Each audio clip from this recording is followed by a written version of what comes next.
Buenas tardes. Muchas gracias por la invitación, porque es un gusto poder estar aquí en el seminario que tenéis de lecturas, de trabajos, un poco de perspectiva heterodoxa y de perspectiva académica poskeynesiana, marxista. Y en ese sentido, cuando Julián me planteó la posibilidad de presentar algo aquí, en concreto sobre los temas de investigación que yo estoy trabajando junto con un compañero de la Universidad de Castilla-La Mancha, Jorge Uxó, pues me parecía que igual podía ser un buen foro para contrastar opiniones sobre algunos de los temas en los que yo estoy investigando, ¿no? Y en concreto le planteé la posibilidad de un tema en particular, el del modelo Baduri-Marglin, que tiene su interés y su utilidad porque, y ahora lo explicaré, porque permite de alguna forma poner en el centro del debate económico, pero no solo del debate económico teórico, sino también del debate de política aplicada y de economía aplicada, la relación entre distribución de la renta y crecimiento, ¿no? Y sin más paso, de alguna forma, a verlo. Me gustaría hablar de 4 cuestiones, pero tratar de ser breve para dejar tiempo para que debatamos. A propósito de la interacción entre distribución de la renta y crecimiento económico, ¿no? En primer lugar, voy a revisar el modelo Baduri-Marglin, porque algunos lo conoceréis, otros no. Ya os digo, de entrada, no voy a hacer una revisión formalizada y matematizada de lo que es el modelo, sino algo mucho más divulgativo y algo mucho más aplicado pues seguramente a quienes menos conocéis el modelo. Como ya se mandaron lecturas, el que tenga más interés en meterse más a fondo, pues puede meterse todo lo fondo que quiera en la parte más matematizada y más formalizada del modelo, pero hago, por así decirlo, una introducción muy didáctica, o tratando de ser muy didácticos al respecto de lo que es el modelo. Y en segundo lugar voy a ver algunos estudios empíricos aplicados. Si por algo tiene interés este modelo Baduri-Marglin, no es solo, por así decirlo, por el plano del debate teórico, que desde luego tiene interés, sino también porque está siendo un modelo muy utilizado y está siendo una herramienta teórica muy utilizada para el debate aplicado, para el debate de economía aplicada, pero también para, en cuarto lugar es lo que veré, para el debate de las implicaciones de política económica que tiene. Y en tercer lugar quería abordar, que es quizá la parte más extensa, un estudio del caso de la economía española. La economía española es profit-led, es wage-led, es un poco en la nomenclatura del modelo Baduri-Marglin. ¿Cómo relacionamos distribución de la renta y crecimiento en general en los países de la OCDE, en los países desarrollados, pero también para el caso español? Bien, pues vamos a ir viendo estas 4 cuestiones. Vamos a entrar en el modelo. No sé si con la grabación me puedo mover, mejor no mucho, ¿no? Vamos a entrar en el modelo y vamos a ver después estudios aplicados para tratar de caracterizar a las economías europeas y desarrolladas en torno a esta dicotomía que nos permite el modelo. Y finalmente, de forma muy rápida, vemos la cuestión de las implicaciones. Bien, el modelo Baduri-Marglin, para quienes no les habéis leído, no les conocéis, son autores que se sitúan en esa frontera difusa que está entre la economía poskeynesiana y la economía marxista. Y ahora veréis por qué. Porque precisamente su modelo trata de interrogarse al respecto de razonamientos que hace la economía marxista, pero también de razonamientos que hace la economía de corte más calequiano, más keynesiano, ¿no? Y porque ellos consideran que de alguna forma u otra ambos paradigmas tienen algo que decirle a la teoría económica y a la economía aplicada. Y entonces tratan de hacer un modelo que sintetiza de alguna forma ambas cuestiones. Y ellos se preguntan en particular cuál es la relación entre distribución de la renta y crecimiento económico. En particular entre distribución funcional de la renta. Sabéis que el PIB se puede dividir, esto en clase, quienes estáis conmigo lo hemos visto varias veces, ¿no? El PIB se puede dividir en 2 grandes rentas, las rentas que van a pagar el trabajo, por así decirlo, la remuneración de asalariados, y las rentas del capital. Da igual cómo se divide la renta, cómo se distribuye la renta en términos de crecimiento. A priori podríamos decir, bueno, pues parece que sí, ¿no? Porque tenemos economías muy distintas en donde esta distribución funcional de la renta es muy diversa. Pensad, por ejemplo, las economías nórdicas frente a la economía china o a la economía estadounidense. Son a priori economías en donde esta distribución de la renta tiene lugar, distribución funcional de la renta, en torno a niveles muy distintos. El peso de los salarios, el peso de la renta que va a remunerar salarios no es desde luego ni parecido en China o en Estados Unidos o en Suecia. y sin embargo el crecimiento económico parece, bueno, pues que a lo mejor no tiene tanta relación con esto. ¿Qué relación hay? ¿Hay algo que lo relacione o no? ¿Hay algún elemento en esta distribución que impacte sobre la demanda agregada y por lo tanto pueda explicar el crecimiento económico o no? Eso es lo que se demanda el modelo, eso es lo que se pregunta el modelo y esa es la cuestión que el modelo está tratando de analizar todo el tiempo. En particular vamos a razonar un poco en los términos en los que lo hacen Badur y Marglin. Si una virtud tiene, yo diría, este modelo, esta forma de interrogarse sobre cómo la distribución de la renta afecta a la demanda agregada y al crecimiento económico, es que habilita, y por eso decía que es un planteamiento teórico que se sitúa un poco en la frontera entre la economía marxista y la economía de corte más kalekiano, post-keynesiano, ¿no? Habilita dos razonamientos que parece que tienen bastante sentido los dos y que en muchas ocasiones en economía se contraponen todo el tiempo como si la verdad fuera de uno o la verdad fuera de otro, cuando en realidad los dos tienen un elemento muy potente de verdad. Y es que los salarios son coste para las empresas y por lo tanto van a impactar, en tanto que costes sobre las empresas, van a impactar fundamentalmente sobre la inversión empresarial, pero los salarios simultáneamente son demanda en la economía, son demanda agregada, dado que son el principal determinante del consumo, de la parte más importante del consumo de las clases medias, del consumo de masas, ¿no? Y por lo tanto, simultáneamente, a priori, pueden pasar dos cosas con este elemento contradictorio de los salarios, que es que influyan de forma contradictoria, positiva y negativa, sobre la demanda agregada.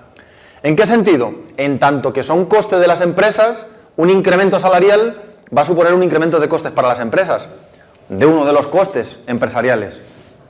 Y en tanto que incremento de costes de las empresas puede reducir, digo puede, y aquí los debates hay que hilar fino, puede reducir la competitividad-precio, porque la competitividad-precio depende de otros factores también, pero puede reducir la competitividad-precio de las empresas de una economía y de esa economía. No tiene por qué, ¿eh? Luego, si queréis, entramos en este debate, pero puede hacerlo. En tanto que puede reducir la competitividad-precio, puede reducir las exportaciones, pero es que además, al incrementarse los costes de las empresas con un incremento salarial, estoy hablando aquí de salarios reales todo el tiempo, ¿de acuerdo? No de salarios nominales. Al incrementarse los costes de las empresas, seguramente tienda a meter presión, lógicamente, sobre los beneficios empresariales. Y esta presión sobre los beneficios empresariales, igual que la reducción de las exportaciones, puede conducir a una reducción de la inversión. Este sería el razonamiento, podríamos decir, de corte más marxista y de corte también más ortodoxo. Si os dais cuenta aquí, el razonamiento marxista y el razonamiento ortodoxo son muy similares. La rentabilidad es el motor económico, la rentabilidad es el motor que guía la inversión económica, y en tanto que la rentabilidad es el motor que guía la inversión de las empresas y la inversión es el principal determinante de la demanda agregada, bueno, pues un elemento que mina, que dificulta, que cortocircuita esta inversión empresarial, como es la rentabilidad, va a tener lógicamente un coste en términos de reducción de la demanda agregada. Es decir, esta sería, por así decirlo, la vía que tradicionalmente ha destacado tanto la economía marxista como la economía de corte más ortodoxo, la economía neoclásica. Todo incremento salarial básicamente supone una presión muy fuerte sobre los beneficios de las empresas, sobre la rentabilidad y por lo tanto supone en última instancia un cortocircuito a la inversión de las empresas y la crisis, finalmente, o en todo caso un nivel de demanda relativamente aminorado y reducido como consecuencia de este incremento en costes. Ahora bien, simultáneamente, y aquí quienes conozcáis un poquito la obra de Keynes ya estaréis rápidamente viendo la cuestión esta de la falacia de la composición, ¿no? Lo que vale para un empresario no vale para el conjunto de la economía cuando se agregan las decisiones individuales de todos los empresarios. Simultáneamente que tenemos que el incremento de los salarios supone un incremento en costes para las empresas, supone un incremento del consumo para los empleados. Para los empleados, sin duda, es decir, para aquellos que obtienen su renta de los ingresos salariales, sin duda un incremento salarial supone un incremento del consumo. Pero esto hay que casarlo también con el impacto sobre el consumo que tiene una caída de los beneficios, porque no todas las personas en una economía obtienen su renta de los salarios. Los accionistas, por entendernos, los capitalistas en términos de Kalecki o de Marx obtienen sus ingresos fundamentalmente de los beneficios y por lo tanto Un incremento de los salarios reales supondrá un aumento del consumo de los asalariados, pero supondrá una reducción del consumo, al margen de esta reducción de la inversión, una reducción del consumo de aquellos hogares que tienen rentas del capital. Ahora bien, aquí habría, yo diría, mucho debate, incluso dando esto por bueno, ¿no? Mucho debate. Pero en todo caso, incluso aceptando esto, que yo creo que aquí hay saltos mortales en algunos razonamientos, ¿no? Por ejemplo, este de aquí, esto de que aumentar los costes suponga una reducción de la competitividad de precio, yo lo cuestionaría. Pero estamos en el plano de la teoría, ¿vale? Todavía en el plano de los razonamientos estrictamente estilizados, ¿no? Teóricos. Ya digo, esto hay mucha literatura empírica que te dice que no exactamente sucede así, pero aceptémoslo.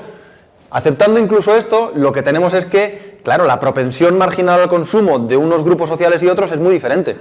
Y como la propensión marginal, esto los estudiantes, no sé si me estáis siguiendo, se entiende fácilmente. Si yo pongo en vuestro bolsillo 500 euros, vuestra propensión marginal a gastarlo es muy fuerte, es muy grande. ¿Por qué? Porque con umbrales de renta de 600, 700, 800, 1000 euros, toda nueva entrada de dinero que entra en tu bolsillo, la propensión marginal a que esto se gaste es muy grande. Si yo pongo 500 euros en el bolsillo de Amancio Ortega, pues la propensión de que Amancio Ortega gaste estos 500 euros es muy bajita. Seguramente no los vaya a gastar, va a ir a ahorro. ¿Por qué? Porque el nivel de renta de un hogar, de un individuo, determina en buena medida propensiones marginales muy distintas. Y por lo tanto, lo que toda la literatura empírica nos señala es que estas propensiones son muy diferentes y que una reducción de los salarios reales, aunque pueda incrementar los beneficios y el consumo de los hogares de rentas del capital, lo que fundamentalmente hace es disminuir el consumo de la mayor parte de la población y por lo tanto tenemos un efecto neto que básicamente viene dado por lo que sucede a las clases medias y al conjunto de las clases medias y clases populares de un país. Es decir, que un incremento salarial va a suponer en última instancia un incremento del consumo, aunque por esta vía haya podido, ya digo que es bastante cuestionable, haya podido limitar el consumo de los hogares de mayor renta. ¡Ojo! Porque a veces el modelo Badur-Margolin, cuando se cuenta de forma muy divulgativa, olvida una cosa, y es que tiende a contraponer consumo con inversión, y no es así. El incremento de costes puede suponer una reducción de la inversión, pero el aumento de los salarios puede realmente suponer un aumento de la inversión, si lo que se pone en marcha es lo que se llama el efecto acelerador de la renta. ¿Qué es lo que determina la inversión de una empresa? Bueno, pues la inversión de una empresa viene determinada fundamentalmente por dos vectores, la rentabilidad, lógicamente, pero también la renta, la demanda esperada. ¿De acuerdo? No sé si se entiende esto. Es decir, tú puedes producir un teléfono móvil y por cada unidad de teléfono móvil que pongas en la calle, tu margen de beneficio es amplísimo, por lo tanto, bueno, por esta vía, ¿no? La rentabilidad, tú vas a tener incentivos muy fuertes a invertir, pero ojo, que si no tienes a nadie en la calle queriendo comprar tu teléfono, puede ser súper rentable que la empresa cierra y no inviertes, y viceversa, ¿de acuerdo? Es lo que llamamos el determinante de la rentabilidad, pero también el efecto acelerador. La inversión empresarial se ve claramente estimulada por el nivel de demanda agregada y por el nivel de renta, en definitiva, de la economía. Vale, si os dais cuenta, el modelo está recogiendo bien, el modelo está capturando bien la doble naturaleza de los salarios, la naturaleza de coste y la naturaleza de demanda. La naturaleza de demanda que influye sobre la demanda agregada positivamente, pero no solo a través del consumo, sino también a través de la propia inversión. Sí, se ve más o menos claro. Fijaros que Badur y Margolin lo que plantean en su modelo es, en definitiva, algo que parece bastante sensato, que es la posibilidad de diversos regímenes de crecimiento. La posibilidad de que una economía se comporte de una forma en donde sea este canal el canal prioritario de afectación de la demanda agregada, o una economía que se comporte de una forma en donde sea este canal el canal que afecte fundamentalmente al nivel de demanda agregada. Al final, Badur y Margolin es un modelo teórico y por eso ha habido mucha gente en los últimos años tratando de ver y este modelo teórico en la economía aplicada cómo se resuelve. Al final es una cuestión de contrastación empírica. El debate en torno a este modelo es bueno, vamos a medir, vamos a pesar, vamos a utilizar diversos instrumentos estadísticos, econométricos fundamentalmente, para ver si lo que está pesando más es esto o es esto. Si lo que pesa más es una situación en donde lo que tenemos es que el patrón de crecimiento está guiado por los beneficios, Baduri y Marglin, sabéis que nos hablan del régimen exhilaracionista. Esta palabra en castellano es un poco rara, ¿no? Pero básicamente lo que nos dice es que la economía está guiada por los beneficios y que por lo tanto, fijaros, porque aquí hay una derivada que no solo es macroeconómica, sino que es de economía política, muy interesante, ¿no? Si lo que significa una contención salarial, es decir, una caída del peso de los salarios sobre la renta, ¿de acuerdo? Una caída del peso de los salarios sobre la renta, es que esto repercute positivamente sobre el crecimiento y repercute positivamente sobre la creación de empleo, en términos de economía política, en términos de sociología, de clases sociales, lo que tendríamos básicamente es que esto beneficia a los accionistas y a los desempleados, porque crea nuevo empleo. Puede perjudicar a los asalariados que ya tienen un empleo, pero esto lógicamente va a beneficiar a los accionistas en tanto en cuanto supone mayores ingresos en términos de rentas del capital y va a beneficiar a quien no tiene un empleo y pasa a tenerlo. Por otro lado, claro, Baduri y Marglin nos van a decir, ninguno de estos dos regímenes es estable, todos dan lugar a crisis de distinto motivo, pero ninguno es estable en el tiempo, ¿no? Por otro lado, tenemos la otra posibilidad, que las economías se comporten de acuerdo a un patrón de crecimiento guiado no por los beneficios, sino por los salarios. Y en esta situación, y aquí es cuando Baduri y Marglin hablan de capitalismo que puede tener un carácter cooperativo en términos de economía política entre las distintas clases sociales. ¿Por qué? Porque en este caso interesaría un crecimiento de los salarios reales, el crecimiento de los salarios reales, es decir, una distribución de la renta a favor de los asalariados, impulsaría un crecimiento económico y la creación de empleo, y esto en términos de economía política, en términos de intereses entre los distintos grupos sociales, podría suponer un beneficio tanto para accionistas como para empleados como para desempleados. Esta especie de capitalismo cooperativo del que hablan Baduri y Marglin, ellos mismos dicen, bueno, pero esto no es estable en el tiempo, ¿eh? Esto, igual que el otro régimen de crecimiento, ninguno tiende a ser estable. Claro, por las propias contradicciones de un modelo de acumulación y de un proceso de acumulación. Esto tiende a suponer al final una caída de la rentabilidad y por lo tanto crisis de inversión y crisis económicas. Vale, pues si os dais cuenta, hasta aquí el plano teórico del debate, muy esquematizado, muy divulgativo para que podamos todos entenderlo y debatir sobre ello. Quien le interese más, desde luego, este plano teórico del debate, en las lecturas que os pasaba, que mandó Julián, hay para profundizar y para meterse a fondo, ¿no? Aquí, si os dais cuenta, el debate se puede complejizar mucho. Aquí hay que endogenizar las variables. Si os dais cuenta, hay una variable exógena en todo el modelo, que es la distribución de la renta. Aquí la variable de distribución de la renta se mueve y entonces en función de cómo se mueva al modelo le pasan cosas. Pero es que la distribución de la renta no es una variable exógena, es endógena. Es decir, la sociedad produce fenómenos por los cuales la distribución de la renta se va modificando. No solamente fenómenos de orden político-institucional, sino también fenómenos económicos. ¿De acuerdo? El cambio tecnológico, el proceso de globalización y apertura comercial, todos estos son fenómenos que afectan a la distribución de la renta. En todo caso, dejo aquí el debate porque ahora pasaríamos a un segundo elemento, que es, bueno, y las economías de la OCDE, las economías europeas, la economía española, ¿qué son? ¿Economías de tipo wage-led, por así decirlo, impulsadas por los salarios, o economías de tipo profit-led? Y esto, fijaros que es importante desde el punto de vista de quien analiza la economía en términos no ya macro como hasta aquí, sino de economía política, es fundamental porque determina de alguna forma el tipo de alianzas sociales que se pueden construir o dejar de construir.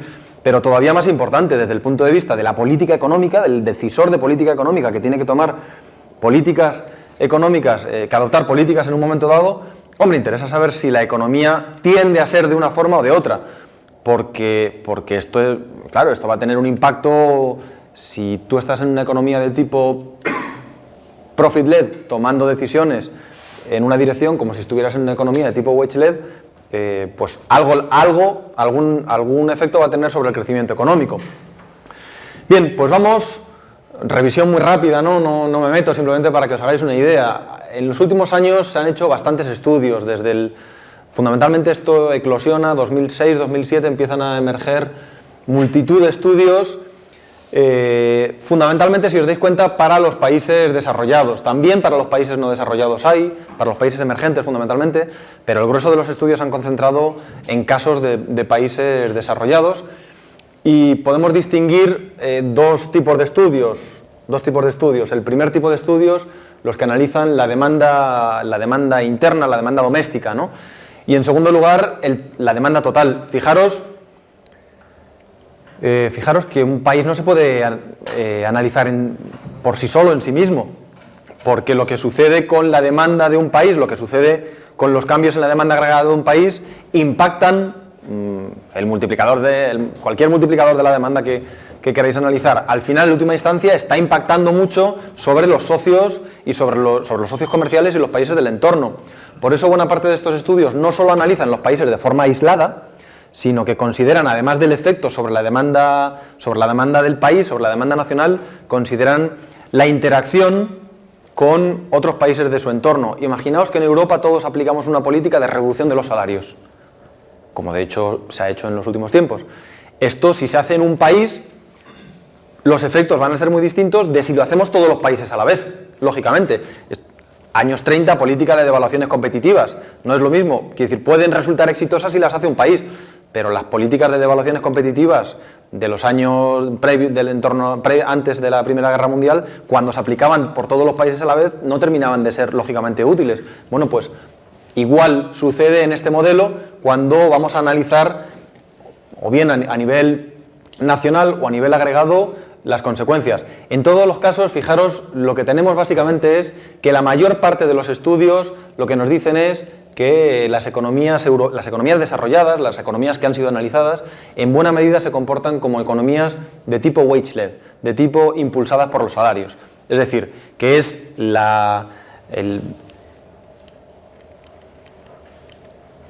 este lado, por así decirlo, del razonamiento causal, el que está pesando en mayor medida a la hora de explicar la evolución de la demanda agregada y la evolución del crecimiento económico.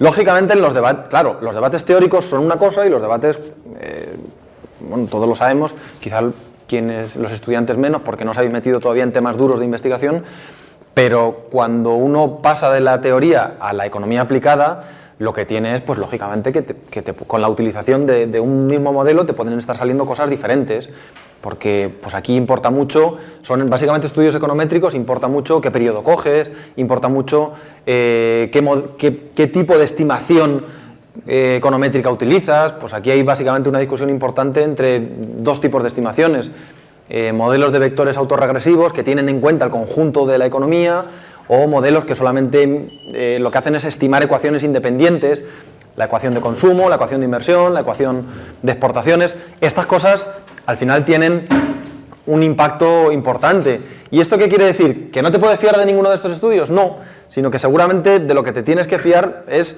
de cuando un cuerpo científico tiene 40 o 50 estudios, pues si la mayoría te están diciendo una cosa, pues parece que apunta en esta dirección, ¿no? La mayoría de los estudios, por lo menos para las economías desarrolladas y desde luego para las economías de la zona euro con mayor intensidad todavía, nos dicen que nuestras economías son de tipo wage-led. Para la economía estadounidense hay más dudas, para la economía japonesa aquí faltan algunos estudios, hay más dudas. Y luego pues hay, por ejemplo, algunas economías que claramente funcionan como economías profit-led. China, los poquitos estudios que hay sobre China indican claramente que es una economía que se está moviendo como una economía impulsada por los beneficios, y en particular economías pequeñas, muy abiertas al comercio internacional, son las que se suelen comportar como economías profit-led. Vale, 5 o 10 minutos más y termino, pero me parece interesante analizar el caso español. Voy a ir un poquito rápido, pero el caso español parece relevante porque hasta aquí esta literatura podría de alguna forma entrar en el terreno de, un modelo teórico sobre el que se han hecho una serie de estudios aplicados, pero que, a lo mejor no tiene tanto que decirnos. No, pero es que en este momento tiene muchas cosas que decirnos. Fijaros que España, en el curso de la crisis, ha aplicado fundamentalmente dos políticas económicas. Una política fiscal basada en una fuerte contención, reducción, los recortes, ¿no? Una fuerte reducción de los presupuestos generales, Pero por otro lado, una política de devaluación interna. Como estamos en la zona euro y no es posible devaluar la moneda porque no tenemos una moneda propia, sino que estamos en una unión monetaria, pues entonces nos dice el Banco Central Europeo, lo único que os queda, señores, es devaluar los salarios. La política de devaluación interna. Fijaros que la política de devaluación interna tiene una consecuencia, ha tenido una consecuencia en España, que es precisamente una reducción en términos de distribución funcional de la renta del peso que los salarios tienen en el PIB. Es decir, que podemos utilizar Baduri y Marglin y decir, a ver, estos señores que lo que están aplicando en España es sensato, ¿tiene sentido o no? Si resulta que España, que está aplicando una política de devaluación salarial, es decir, de una reducción del peso de los salarios sobre el PIB, es una economía de tipo wage-led, parecería poco sensato, porque lo que vamos a hacer es poner un freno sobre la demanda agregada y sobre el crecimiento económico y la creación de empleo. Si España es una economía de tipo profit-led, a lo mejor tiene más sentido, aunque tenga costes sociales, ¿no? Bien, pues vamos a verlo, vamos a intentar analizarlo al margen, lógicamente, luego de la discusión política, de la discusión en términos sociales, de economía política, y vamos a tratar de verlo con gafas de macroeconomista. La devaluación interna, el tercer punto, en España se ha planteado como un intento de política que trata de corregir dos problemas. Los fuertes desequilibrios externos que tiene nuestra economía, por un lado, pero por otro lado, la necesidad de impulsar el crecimiento económico. Cuando reducimos los salarios, nos decía el Gobierno y la Comisión Europea, al reducir los salarios vamos a incrementar la competitividad-precio de nuestra economía, vamos a incrementar las exportaciones. ¿Y esto qué significa? Esto significa que vamos a tener un impulso por este lado, un fuerte impulso. Al reducir los salarios, reducimos los costes de las empresas, incrementamos la competitividad-precio de la economía y las exportaciones van a ser el elemento que tire del crecimiento económico, de la demanda agregada y del crecimiento económico, al tiempo que al impulsar los beneficios vamos a recuperar la inversión. Es decir, estaríamos en una especie de estrategia de crecimiento impulsada por las exportaciones, a lo chino, por así decirlo, ¿no? Competitividad, no en el sentido alemán, competitividad en torno a gamas de calidad, en torno a vectores de productos de mayor valor añadido, competitividad, precio, el modelo chino, por así decirlo, ¿no? Bien, pues, ¿esto tiene sentido en la economía española? ¿Esta propuesta tiene sentido en la economía española? Reducir salarios nominales, ¿no? Esta sería cómo funciona en teoría, cómo debería funcionar la política de devaluación interna, de devaluación salarial. Una serie de reformas, en particular las reformas laborales, que propician la reducción de los salarios nominales, que nos llevan a costes laborales unitarios. Sabéis que los costes laborales unitarios es la relación entre salarios y productividad. Si reduces salarios e incrementas productividad, estamos reduciendo los costes laborales unitarios, que nos debería hacer tener una menor inflación que nuestros socios y, por lo tanto, ganar competitividad-precio. Y esto nos debería llevar al crecimiento impulsado por las exportaciones y, al mismo tiempo, al ajuste externo de nuestro sector, de nuestra balanza comercial.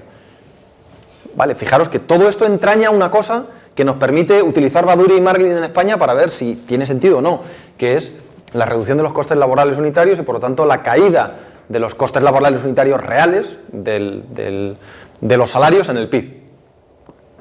Si resulta que nosotros nos movemos en un régimen de crecimiento de tipo exhilaracionista, entonces quizá desde el punto de vista macroeconómico, no estoy entrando desde el punto de vista social, político, quizá desde el punto de vista macroeconómico pueda tener algún sentido.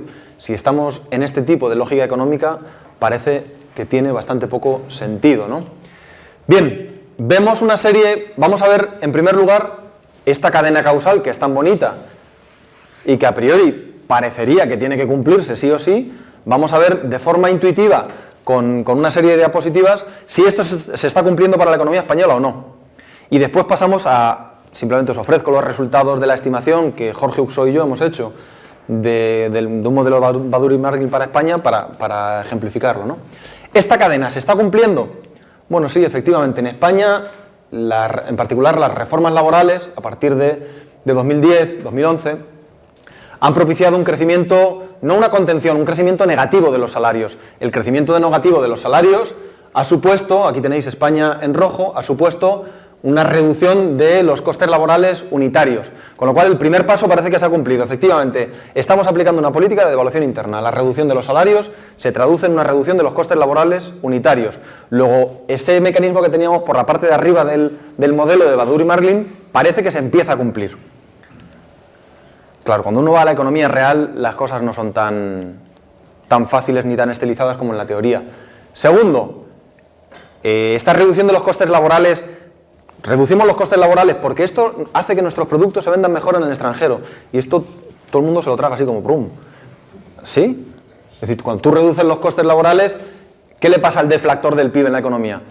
¿Se reducen los precios en la misma? No, en la misma proporción no. La reducción de los costes laborales unitarios, no, se transfiere en parte a una reducción de precios, pero hay otra parte que no se transfiere a reducción de precios. Básicamente va a márgenes de beneficios.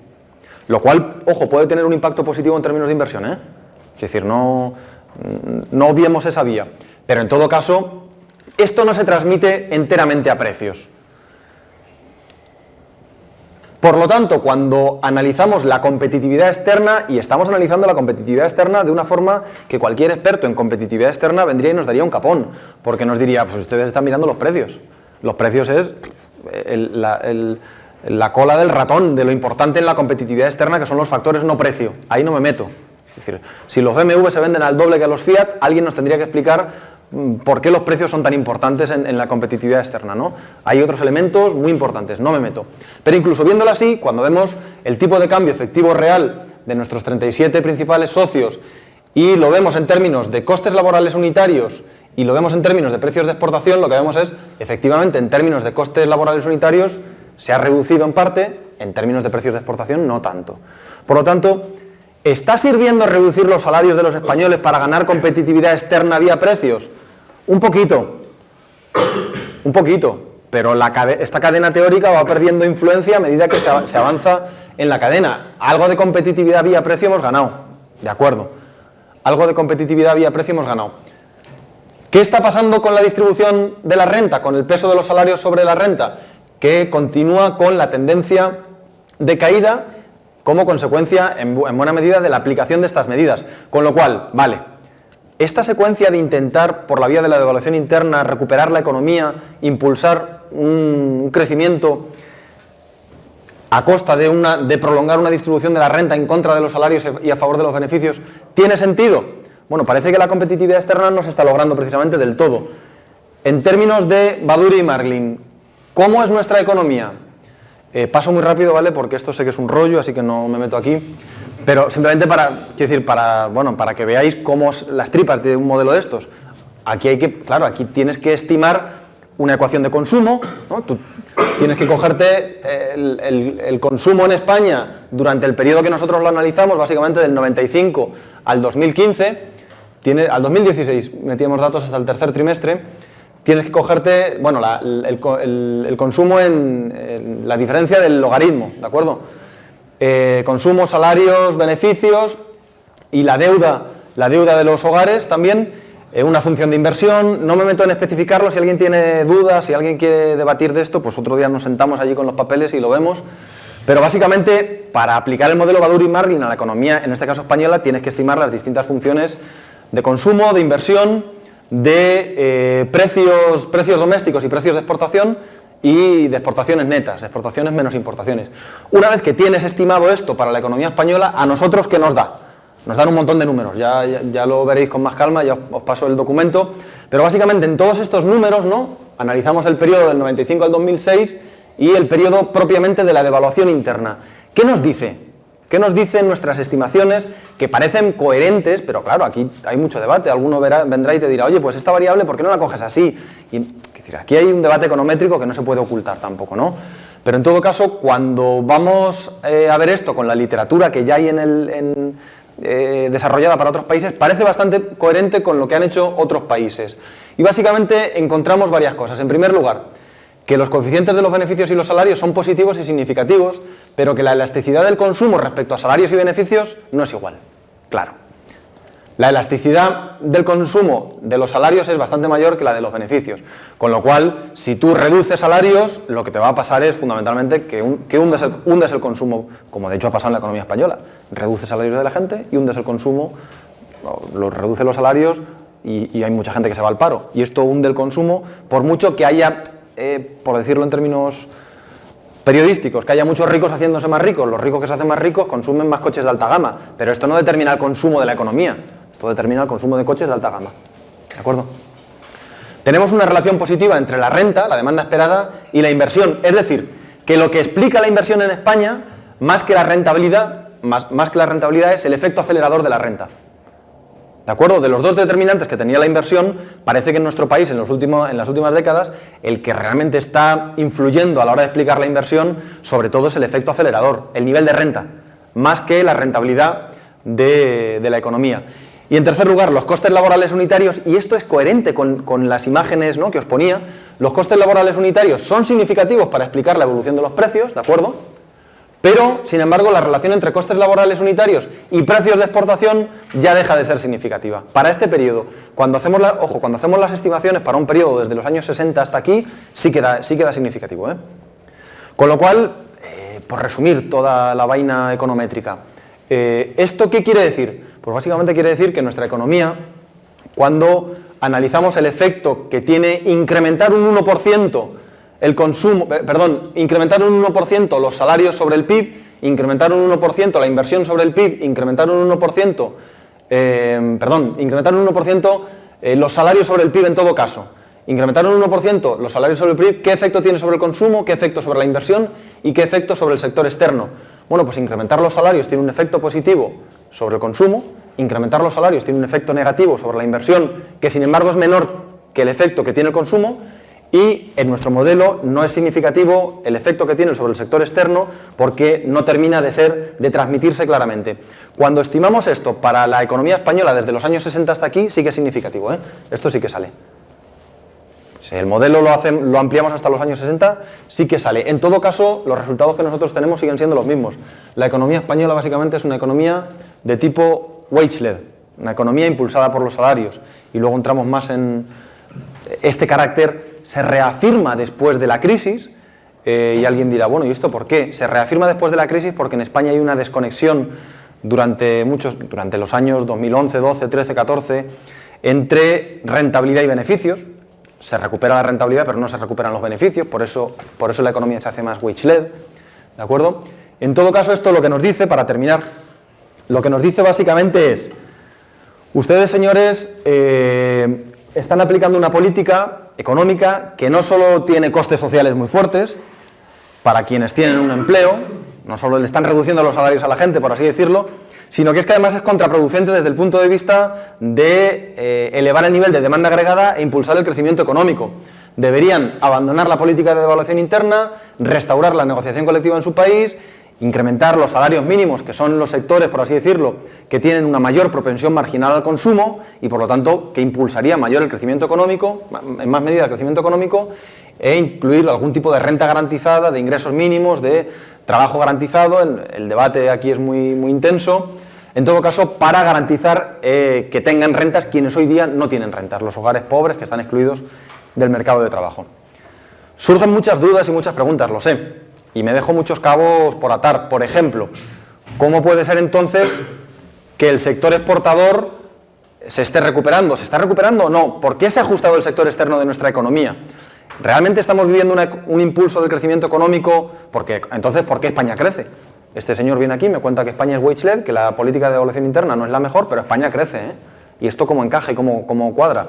Bueno, si queréis lo vemos en el debate, pero de alguna forma lo que yo quería trasladar hoy aquí es el debate teórico sobre el wage-led, profit-led y los estudios aplicados, y en particular esperemos publicar esto pronto, porque no conocemos ningún estudio con este modelo para la economía española por ahora. Lo dejo aquí si os parece y así tenemos un poquito de tiempo para debatir.